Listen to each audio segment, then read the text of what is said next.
만왕이 되시는 여호와 하나님 아버지, 세상을 다스리시고 이끌어 가시는 여호와 아버지, 오늘도 변함없이 하나님의 전을 찾았습니다. 주님 앞에 나왔습니다. 오늘도 우리들에게 가장 소중한 생명을 주시고 살게 하신 하나님 감사를 드립니다. 주께서 부르시고 또 선택하시고 주 예수 그리스도를 믿는 믿음으로 허락해 주셨사오니 오늘 아버지 하나님께서 이루고자 원하시는 선하신 일들을 또 기도하는 자들 통하여 이루어내 주시기를 간절히 바랍니다. 찬바람을 맞으며 기꺼이 주님 앞에 나오기를 망설이지 아니하는 하나님의 권속들이 있습니다. 하루를 시작할 때에 주님 말씀 붙잡고 기도를 시작하고자 하는 성도들이 있습니다. 주님, 저희들의 기도를 들어주시옵소서. 저희들의 기도를 통하여 일하여 주옵소서. 우리가 살아가는 삶의 그 현장 순간순간마다 하나님의 함께 하심과 일하심을 경험해 갈 수 있도록 아버지 인도하여 주셔서 우리가 믿는 자들이 같이 모이는 그 자리들마다 주의 이야기가 차고 넘칠 수 있도록 우리 하나님 허락하여 주옵소서. 오늘도 하나님의 선하신 뜻에 따라 믿는 자들을 통하여 하나님의 나라가 이루어져 가기를 원하는 줄 믿사오니 주님, 오늘도 살아가는 가정과 일터 안에 주의 나라가 임하게 하여 주옵소서. 우리가 살아가는 삶의 현장이 예배처가 되게 도와주시옵시고 우리가 살아가는 삶의 현장이 선교지가 될 수 있도록 역사하여 주셔서 먹고 마시고 무엇을 하든지 주를 위해 살아낼 수 있는 우리 모두 되게 하여 주옵소서. 감사하며 예수님의 이름으로 기도합니다. 아멘. 사도행전 23장 12절에서 35절입니다.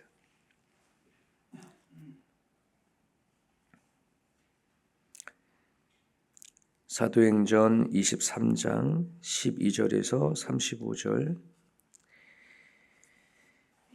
12절부터 마지막 절까지 같이 했습니다. 바리새매 유대인들이 당을 지어 맹세하되 바울을 죽이기 전에는 먹지도 아니하고 마시지도 아니하겠다 하고 이같이 동맹한 자가 40여 명이더라.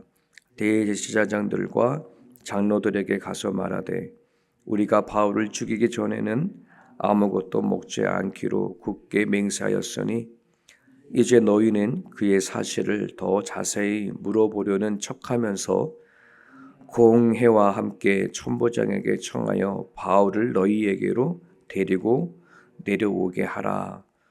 우리는 그가 가까이 오기 전에 죽이기로 준비하였노라 하더니 바울의 생질이 그들이 매복하여 있다 함을 듣고 와서 영내에 들어가 바울에게 알린지라.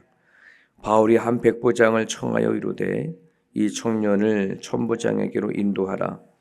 그에게 무슨 할 말이 있다 하니 천부장에게로 데리고 가서 이르되 제수 바울이 나를 불러 이 청년이 당신께 할 말이 있다 하여 데리고 가기로 청하도이다 하매 천부장이 그의 손을 잡고 물러가서 조용히 묻되 내게 할 말이 있느냐 대답하되 유대인들이 공모하기를 그들이 바울을 대하여 더 자세히 한 것을 묻기 위함이라 하고 내일 그를 데리고 공회로 내려오기를 당신께 청하자 하였으니 당신은 그들의 청함을 따르지 마옵소서.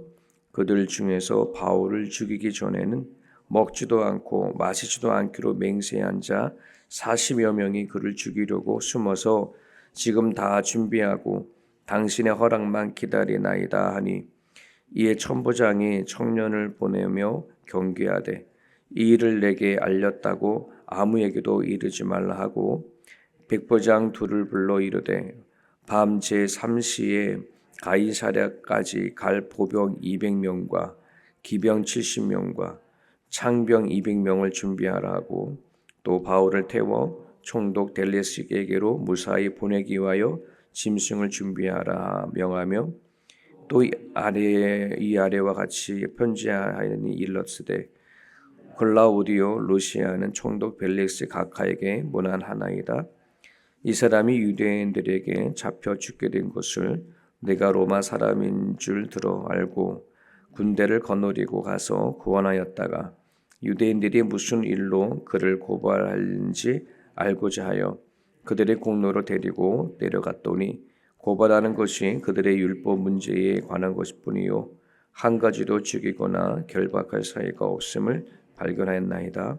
그러나 이 사람을 해하려는 관계가 있다고 누가 내게 알려주기로 곧 당신께로 보내며 또 고발하는 사람들도 당신 앞에서 그에 대하여 말하라 하였나이다 하였더라. 보병이 명을 받은 대로 밤을 바울을 데리고 안디바드레에 이르러 이튿날 기병으로 바울을 호송하게 하고 영내로 돌아가니라. 그들이 가이사랴에 들어가서 편지를 총독에게 드리고 바울을 그 앞에 세우니 총독이 있고 바울더러 어느 영지 사람이냐 물러 길리아 사람인 줄을 알고 이르되 너를 고발하는 사람이 오거든 내 말을 들으라 하고 헤롯궁에 그를 지키라 명하니라. 아멘. 공의 앞으로 잡혀온 바울을 심문하는 과정 가운데 이 바리새인들과 사두개인들이 서로 부활이 있냐 없냐, 영혼이 있냐 없냐 이거를 가지고 싸우다가 아무런 결정을 내리지 못한 채 재판이 끝났습니다. 재판이 끝날 그날 밤에 주께서 바울에게 찾아와서 이렇게 말씀했습니다. 그게 이제 11절이죠. 우리가 어제 본문 끝이 아니라 11절인데 담대하라 내가 예루살렘에서 나의 일을 증언할 것이 로마에서도 증언하여야 하리라 라고 바울이 재판받고 끝난 그 밤에 주님이 찾아오셔서 말씀하신 겁니다. 여기서 한번 곰곰이 한번 생각을 좀 해보게 됩니다. 바울이 로마에 가서 복음을 전하는 것이 주님으로부터 명령을 받은 것일까 아니면은 바울이 의지해서 시작된 것인가 하는 그런 부분들이에요. 얼핏 보면 바울의 꿈속에 나타나셔서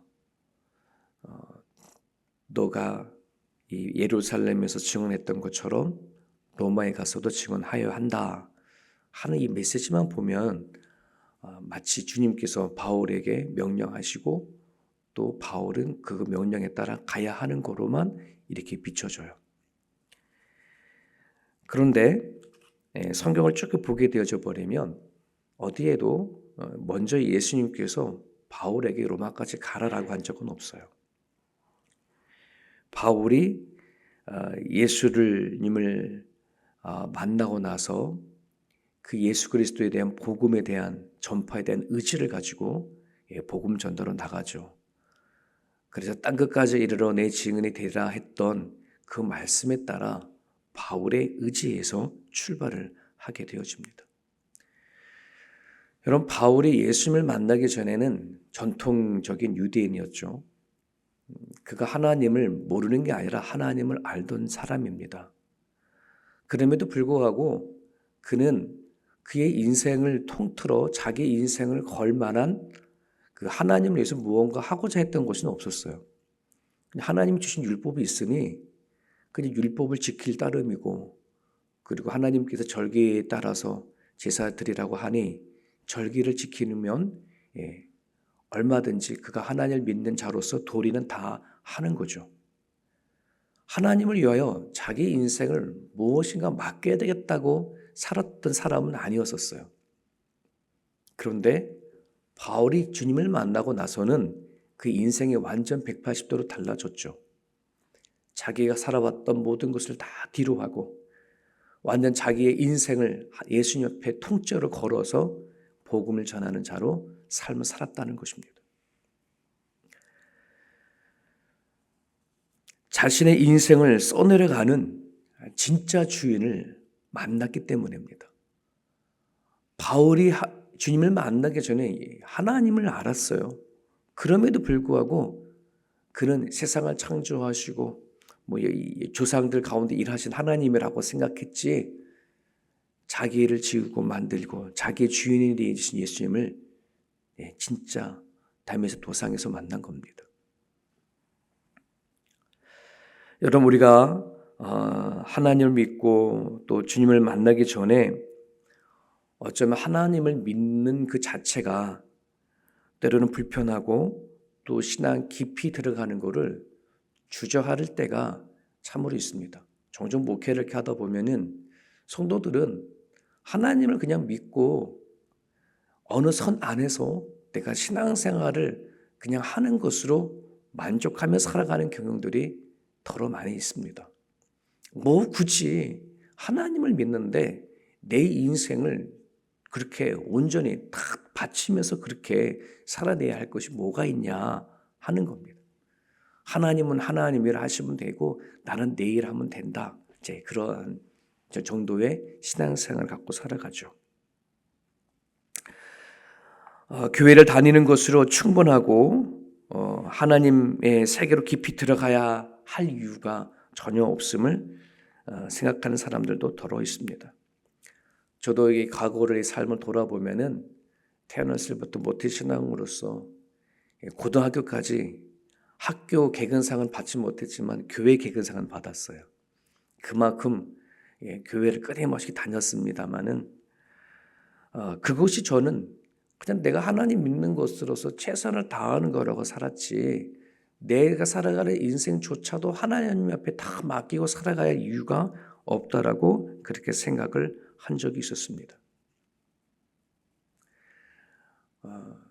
그러다 보니까 하나님이 저를 부르시는 것도 있음에도 불구하고 하나님에 의하여 내 인생을 바치려고 했던 것이 전혀 없었죠. 그러나 주님을 아주 구체적으로 그렇게 만나고 난부터는 삶이 달라졌습니다. 하나님이 당신이 선택한 사람을 인도해 나가실 때에 어떻게 인도하시는지를 깨닫게 되었어요. 이전에는 하나님이 제 멱살을 잡고 그렇게 끌고 가는 줄만 알았어요. 근데 그게 아니더라는 거죠. 하나님은 당신께서 하시고 원하시는 일들이 있다면 그 사람에게 마음에 소원을 두시고 일을 하신다 하는 말씀을 깨닫게 된 거예요, 진짜로.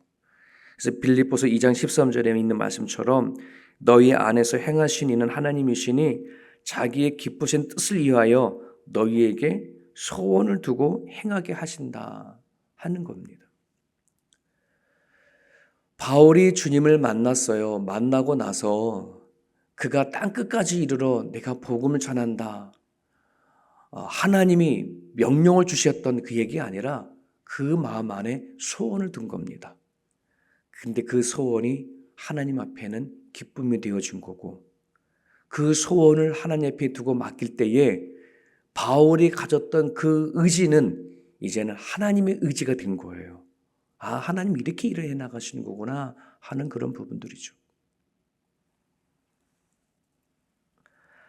하나님께 자기 인생을 맡기고 하나님께 자기의 삶을 다 내어드렸더니 하나님은 그 인생을 당신의 인생으로 만들어 가시고 당신이 써내려 가시는 내 인생으로 바꿔주시더라. 이런 거를 경험하게 되어집니다. 많은 사람들은 내가 내 인생을 하나님 앞에 다 투자하고 다 맡겨버리면 내 인생은 없어질 거야 할 줄 모르지만 아니요. 그렇지가 않더라는 거죠. 하나님은 우리를 이끌어 나가실 때 멱살 잡고 끌고 가지 아니하세요. 당신께서 원하신다고 하면 그 사람에게 내가 하나님 앞에 모든 걸 다 드려도 아깝지 않을 정도로 마음에 소원을 두게 만드시고 마음에 기쁨을 두고 이끌어 가시는 분이 여호와 하나님이라는 것입니다. 억지로 해 나갈 필요가 없는 거예요. 억지로 해 나간다는 것은 아직 내가 주님을 제대로 만나지 못한 걸 얘기하는 겁니다. 하나님의 진짜 나의 인생의 주인이신 하나님을 만나면 억지로 교회를 다니지가 않아요. 마지못해 섬기지 않고요. 마지못해서 선교하거나 헌신하지 않는다는 말입니다. 혹시 신앙생활 하면서 마지못해서 남들 때문에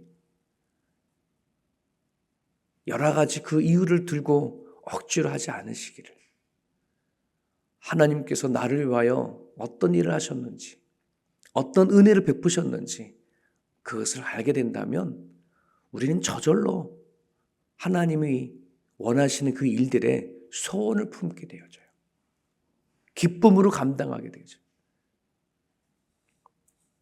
오늘 성경에 보면 하나님 그 바울의 그 로마까지 가 증언하여야 한다라고 하는 이 바울의 비전이 이제는 하나님의 비전이 되어졌고 하나님께서 일하시게 되어지는 것을 본문의 증명으로 나타나는 사건이 하나가 있습니다.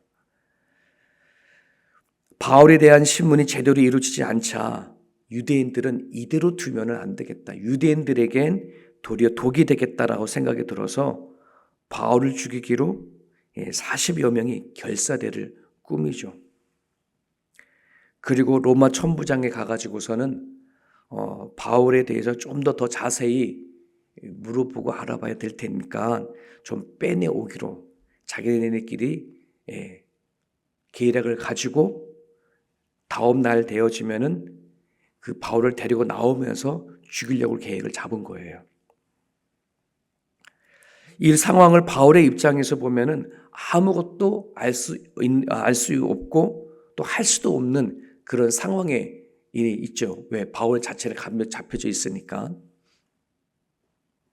자, 그런데 성경에는 한 번도 언급된 적이 없는 바울의 생진, 바울의 누이의 아들 조카가 등장을 하게 되어집니다. 툭 튀어나와요. 그리고 나서는 이 조카가 40명의 유대인들이 삼촌 바울을 죽이려고 하는 그 계략을 알게 되고 그 음모를 천부장에 와서 한테 가서 이야기하는 내용이 오늘 본문에 담겨져 있습니다. 그리고 천부장은 그 삼촌의 이야기를 듣고요. 그 즉시 백부장에게 말을 해서 어떤 일을 하냐면 보병 200명, 기병 70명, 창병 200명, 총 470명을 모집을 하게 돼요. 그 얘기를 듣자마자. 그리고 100km 정도 넘는 길을 가야 하기 때문에 짐승들을 하루아침에 갈 준비를 다 하고 바울을 빼내는 겁니다. 여러분 이 이야기를 보면 좀 하나님이 하시는 일이지 어떤 누가 알지 못했던 사람이 와서 바울을 죽이려고 하니 이런 얘기를 했다고 해서 그 즉시 그것이 반응해서 제대로 확인하지 아니한 채 이런 일을 한다는 건 이거는 어려운 일이에요. 쉽지 않은 일이에요. 그 이야기를 듣자마자 470명의 사람을 모으고 그것도 다 병사들이잖아요. 이거는 그만한 능력과 힘이 있지 아니하면 할 수 없는 건데 하나님은 하루아침에 일을 해버립니다. 놀라운 일이죠. 바울은 자기가 로마까지 가서 복음을 전하는 의지를 갖고 있었지만 하나님 앞에 그 기도가 합당하니 하나님께서 일하신다는 거예요. 불가능한 것을 가능케 하는 것을 우리는 보게 되어집니다. 여러분 우리가 종종 하나님 앞에 우리는 기도를 합니다. 기도하면서 하나님이 과연 응답하시는가, 응답에 대한 확신이 잘 들지 못할 때가 많고 또 하나님이 아주 멀리 있었을 때가 참 많은 경우들이 많이 있어요. 그럴 땐 한번 이렇게 생각해 보세요.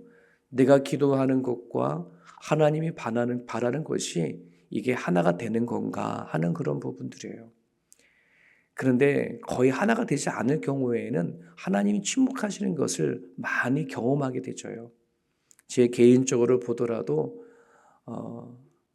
내가 원하고 바라고 원하는 것보다 하나님이 바라고 원하는 것을 기도를 들을 때에 하나님은 그 기도를 더 빨리 응답하시고 또 하나님께서 일하시는 것을 보게 되더라 하는 거죠. 여러분 우리들이 자녀들을 키워보면 그렇지 않습니까? 아이들이 얼마나 많은 것을 부모에게 원하고 부탁하고 그래요. 그러면 부모가 그거를 다 들어주지 않습니다. 필요한 거 들어서 필요하고 납득이 되고 설득이 되어지면 그걸 다 해주지 않잖아요. 하나님도 우리를 이끌어 방식은 그런 부분들이에요. 그렇기 때문에 우리는 무조건 내가 기도하면 다 들어주셔. 물론 다 듣지요. 하지만 응답하는 것은 하나님의 소관이에요. 그러니 우리는 이렇게 하셔야 돼요. 하나님, 내가 이렇게 기도합니다. 바라고 원합니다. 하나님이 뜻이 맞는가요? 라고 또한 물어봐야 됩니다. 그렇게 해서 하나님 앞에 내가 기도하고 맡겠다라면 이제는 하나님께서 그 하나님 뜻대로 이룰 것이다라고 하는 확신을 갖게 되어 버리면 그 기도, 내가 기도한 것에 대해서 응답이 되어지든 내 뜻대로 되어지든 안 되든 상관하지 않아요. 실망하지 않아요. 내 기도를 들어주신 것에 대한 감사만 있을 뿐이에요. 오늘 여러분들이 기도하는 거 하나님 듣고 계십니다. 그런데 여러분들의 기도가 조금 더 성숙해지고 더 깊어져서 하나님도 원하시고 또 기뻐하시고 하나님도 바라시는 것, 여러분이 바라고 원하는 것이 하나님의 일이 되도록 그것이 무엇인지 찾고 기도해 볼 수 있기를 간절히 바랍니다. 저는 예전에 저희 아버지가 아팠을 때에 제가 바라고 원하는 건 무조건 살려달라는 거였었어요. 예. 하나님께서 그 뒤에 어떤 일을 하시는 것에 대해서는 묻지도 않았어요. 하나님 왜 우리 아버지가 이렇게 일찍 돌아가셔야 되고 병이 걸려야 됐습니까? 하나님 아직도 할 일도 많은데 아버지 역할도 하고 남편 역할도 많은데 왜 지금 데려가려 하십니까? 그렇게만 기도했지 그 아버지의 고통과 죽음 앞에 하나님의 일을 전혀 알지 못했어요. 시간이 흘러 기도하는 가운데 하나님께서 알려주시고 보여주시더라고요. 그것에 대한 응답을 받고 나니 아버지의 돌아가신 것이 얼마나 감사한 일인 것인지 하나님의 뜻이었는지를 알게 되니 도리어 기쁨이 되더라는 거죠. 내가 원하는 데가 아니라 하나님 반드시 내 기도를 들으시고 하나님 뜻 가운데 이뤄가신다는 사실을 믿고 나갈 수 있기를 바랍니다. 시편 8편에 이런 말씀이 있습니다. 시편 8편 10절 이사야입니다. 이사야 8장 10절 너희는 함께 기획하라. 그러나 끝내 이루지 못하리라. 말을 해보아라. 끝내 시행되지 못하리라. 이는 하나님이 우리와 함께 계심이라. 이사야 선지자를 통해서 나온 메시지인데요. 아수르라는 나라가 이스라엘을 쳐들어왔었을 때에 이사야가 하나님 앞에 기도했던 거예요. 아수르들이 아무리 계획하고 그들이 아무리 여러 가지 일을 해본다 할지라도 끝내 그 계획은 이루어지지 않는다. 그 일은 이루어지지 않는다. 오로지 하나님 우리와 함께 하시는 하나님 안에서 이루어진다라고 고백하는 내용입니다. 여러분 이 말씀을 여러분이 받으시고 우리를 살리시고 죽이시고 또 우리를 이끌어 가시는 분이 여호와 하나님이십니다. 우리가 수많은 계획을 할지라도 하나님 뜻 가운데 이루어 가시는 분이 여호와 하나님이십니다. 그러기에 여러분들이 하나님 앞에 살아내는 법을 배울 수 있기를 간절히 바랍니다. 이 시간 기도할 때에 나의 기도가 하나님의 기도가 하나가 될 수 있게 달라고 여러분 기도하시고 여러분들이 기도를 하나님 앞에 전적으로 맡기십시오. 하나님께서는 하나님의 뜻 가운데 이루어 가실 것을 믿을 겁니다. 그러므로 여러분의 인생 살아가운데 기도할 때 기도할 모든 것들은 그냥 흘러져 버리는 것이 없어요. 주님께 들으시고 또 이끌어 가시니 이 아침에 하나님 앞에 맡기고 기도할 수 있는 그런 시간 될 수 있기를 바랍니다. 자유롭게 기도하시기를 바랍니다.